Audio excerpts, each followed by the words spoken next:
We are coming up on the second anniversary of a very sad tragedy, really, in the Bluffton area that has really affected the Lowcountry. And yet it's also really a time of renewal that we're going to get to talk about here with Dwon Fields Sr. and Tim Wood, who are helping us celebrate and work on and create something special called DJ's Day of Giving.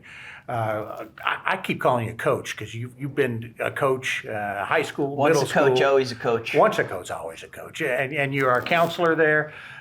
You lost your son 2 years ago, but it has spurred something special. And it's more than just a remembrance of a sad anniversary. It's really a time of renewal. Tell us a little bit about DJ, and we all know him as a football player, but he was going to be a lot different person down the road than a football player, wasn't he? Yes, he was. DJ was going to be an outstanding young man that was headed to college, to do great things, but, kept the Lowcountry on his mind of coming back and giving back.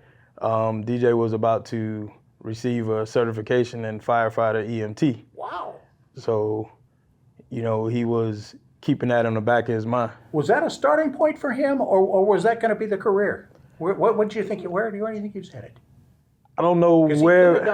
I don't know where it was gonna head, but DJ realized, early that, he didn't want to work a lot of hours, so he got into the firefighter thing kind of late.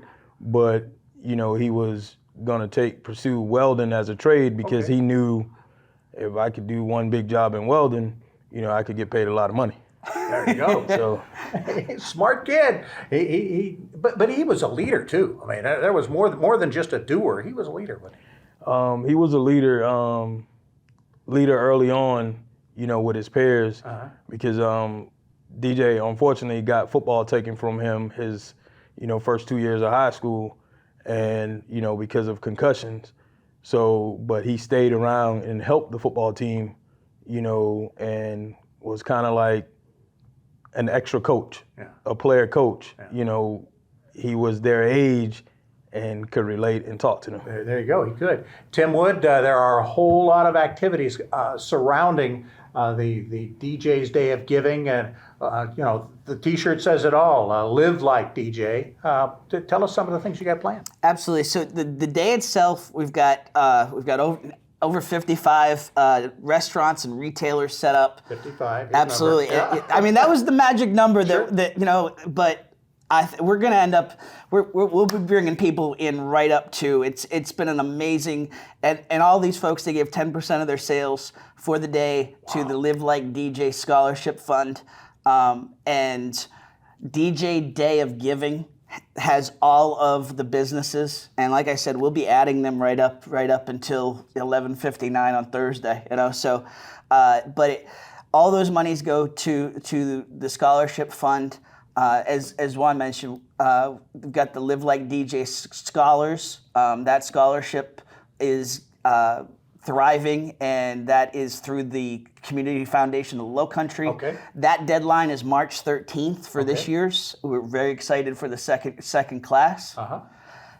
The day of I'm trying to get people involved more than just going out and doing some business in Bluffton, which is going to create a lot of money from the businesses. But how can people otherwise get involved? What's a great way to do that? Great way to do that is you can go to the DJ's Day of Giving page. Okay. And, drop a comment or either message Tim Woods, myself or Kema. Okay. To get in, this special activity. You're the technical guy. What's the way to do it? Fastest, honestly. Yep. The hub is djdayofgiving.com, and the mentoring is ongoing, and we have events all throughout the year. But this is honestly the very simplest way is just get out on Friday and help us build this fund so that we can really ensure that DJ's legacy keeps going for generations. Good. Yeah, but that's what we're talking about, because he had an impact, obviously, on our generation. You and I have talked about his impact outside the Lowcountry. He worked at Kilwin's. He scooped ice cream for a long time. He met a lot of people who don't live here. Yeah, DJ has met a lot of people that does not live here in the Lowcountry, Yeah. and you know, their support from afar, you know, has been great, you know, to my family and I, just to say, hey, how are you doing? You know, is there anything that I can help with? And that's one of the things. That's one of the things I wanted to ask you. How are you doing? I'm okay, Yeah. but you know, it hurts not having Sure. my kid, you know, here. But he has also been an inspiration for you to keep going, to keep counseling, right? He has, and like I say, if it hasn't been for the kids in, you know, Beaufort County, not only in Beaufort County, but you know, kids that, you know, I work with and see on a daily basis, you know, it has been one of the things that have kept me going. All right. Mention the book, because that's a You got that's a a book coming huge out. that's I want to huge. hear about that. The book that's coming out, it's me and 6 other guys, you know, telling about our feelings dealing with trauma and tragedy, and to bring DJ's story to life. The name of his story is His Light Still Shine, Living for DJ. Okay. That is a part, you know, of me telling his story. It's coming out in June. We're going to talk about it before Father's Day. I want to have you back on, and we want to talk about that book and the impact it can have, certainly on all of us, and especially when we get to Father's Day. Great to chat with you. Best of luck with the day and moving forward. It's a day-by-day, I'm sure, process. Again, djdayofgiving.com. Got it. Find out more. Thanks so much. Thank Dwon you. Fields Sr., Tim Wood. We will be back with more right after this.